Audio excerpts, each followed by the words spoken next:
A Buddhist monk walked into the temple, bowed before the altar, and burned every scripture in sight. Was he mad? Or had he finally understood something the rest of us missed? What if everything you believe about enlightenment, about sacred texts, is the very thing keeping you from it? This isn't a story about rebellion. It's a story about awakening, through fire. In a remote mountain monastery, where the wind whispered through ancient pines and silence was more common than speech, a scandal shook the spiritual core of the community. Venerable Theravada, a revered elder monk in his 70s, known for decades of scholarship, humility, and devotion, walked into the library hall of the monastery at dawn. He opened the wooden doors gently, as he had done thousands of times before. But that morning, something was different.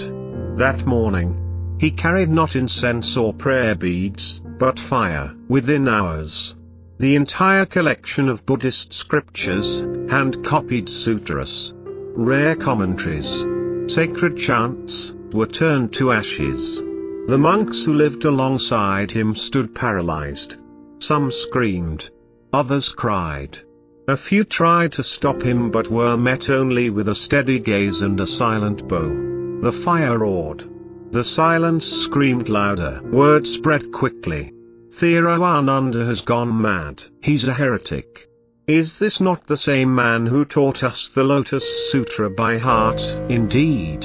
This was the very monk who had devoted 40 years of his life to studying, memorizing, and teaching the words of the Buddha. He had copied manuscripts by hand, translated ancient Pali texts into local dialects, and corrected errors in monastic recitations with precision like a living encyclopedia. And yet, he burned it all. Every page, every word, every symbol. What drove him to this? Was it senility? A hidden rage? Or something far more profound? The abbot of the monastery refused to speak to him. The novice monks avoided his gaze, whispering behind closed doors. Some villagers, having heard the news, came to the monastery gates in protest. Others simply left small bundles of incense in mourning, as if the Dharma itself had died. But Theravada, he sat in silence. Every morning, after the ashes cooled, he would sweep the stone floor where the scriptures once stood. He would offer tea to no one. He would gaze into the mountains. And he would smile, not with pride or defiance, but with peace. What could make a monk, so devoted, so respected, turn on the very foundation of his practice? What could he have seen, or unseen, to understand the fire? We must travel back into the man's past, into a life consumed by scriptures, haunted by words, and ultimately, liberated by letting go of them. From a young age, Ananda was different. While other novices struggled to stay awake during chanting sessions, Ananda's eyes would shine with rapture. He didn't just read the sutras, he lived inside them. At age 12, he had already memorized the Dhammapada. By 15, he could recite the Heart Sutra in Sanskrit, Pali, and 2 vernacular dialects. His teachers called him the mouth of the Buddha. As the years passed, his reputation soared. Disciples came from far provinces just to hear him speak. He never needed notes. He quoted entire discourses with the grace of a poet and the authority of a prophet. During Dharma talks, people wept, not because of emotional stories, but because of the clarity with which he revealed the teachings. Words, he once told a student, are not just tools. They are keys to the mind's prison. He became head of the monastery library, spending day after day cataloging, restoring, translating. He treated each scroll like a sacred relic, handling them with such reverence that some believed he could feel the pulse of the Buddha in the ink. But there was a shadow. One night, After delivering a particularly powerful sermon on the Four Noble Truths, a young monk approached him and asked, "Master, if suffering has a cause, and that cause is desire, then what is your desire?" Ananda paused. He smiled faintly. But that night, he couldn't sleep. That question echoed louder than any mantra. What is my desire? He had never questioned it before. He had assumed that dedicating himself to the Dharma, the words, the scriptures, was a form of transcendence. But now, a terrible realization crept in. What if he had simply replaced worldly craving with a craving for understanding? What if he hadn't renounced attachment, but merely relocated it? The next morning, he returned to the temple library and just stood there, surrounded by the ancient scrolls he had devoted his life to. Instead of peace, he felt burden. I had chained myself, he later wrote in a letter, with the very chains I thought would free me. And each link was a line of scripture. Even when meditating, he found his mind drifting not to silence, but to analysis, comparing passages, debating interpretations, replaying sermons. His practice wasn't silent, it was scholarly. His mind, a brilliant machine, but never still. He began to see a horrifying truth. He had become addicted to the teachings, while missing the teaching itself.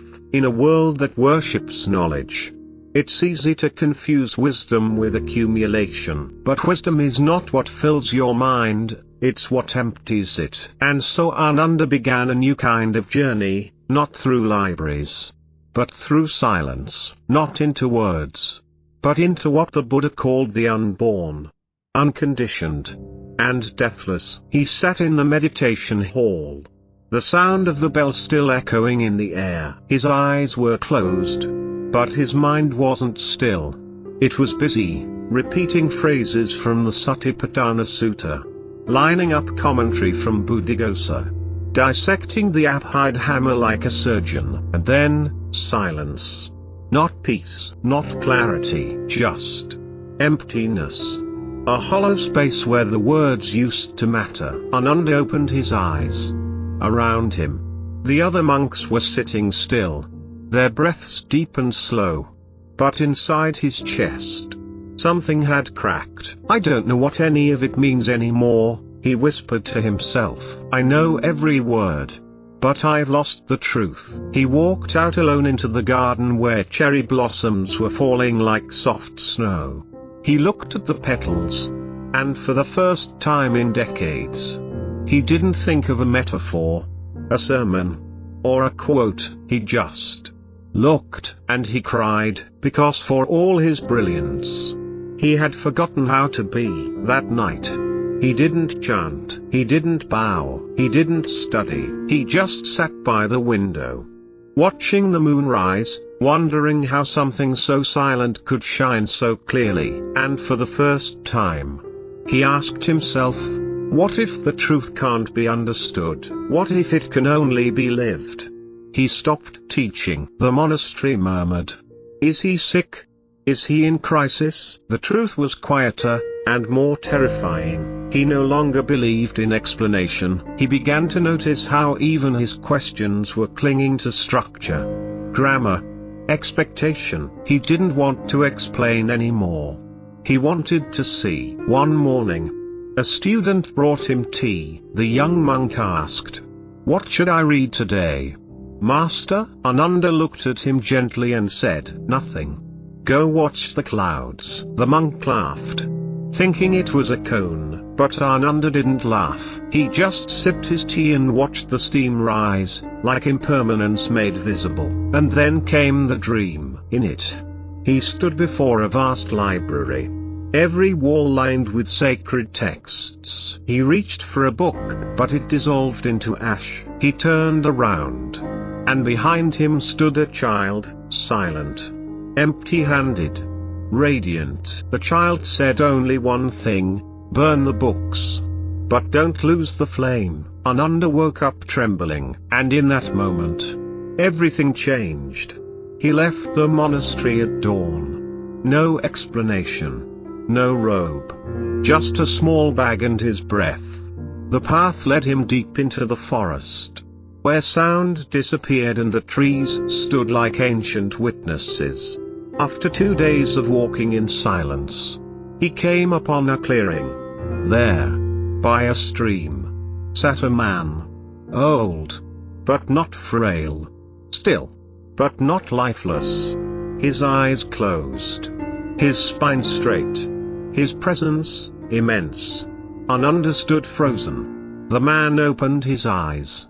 They met. No words were exchanged. The silence between them was thicker than sound.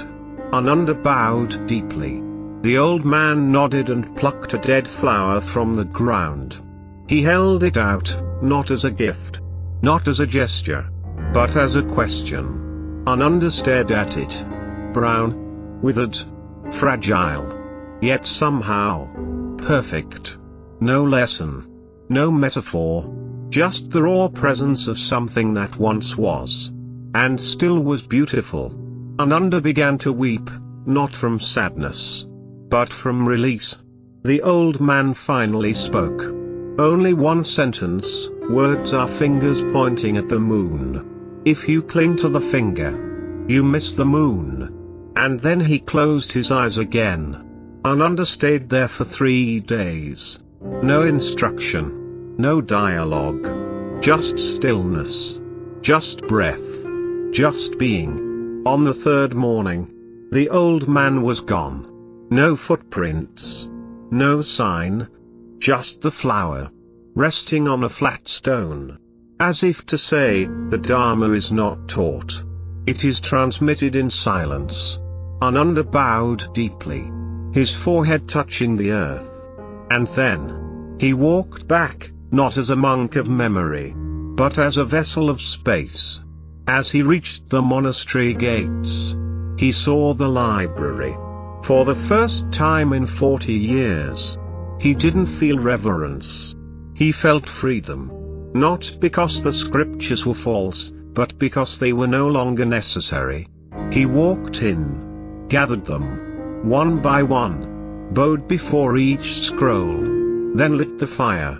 He chose the meditation hall, not out of disrespect, but because it was the most sacred space, where countless minds had bowed, and countless egos had struggled.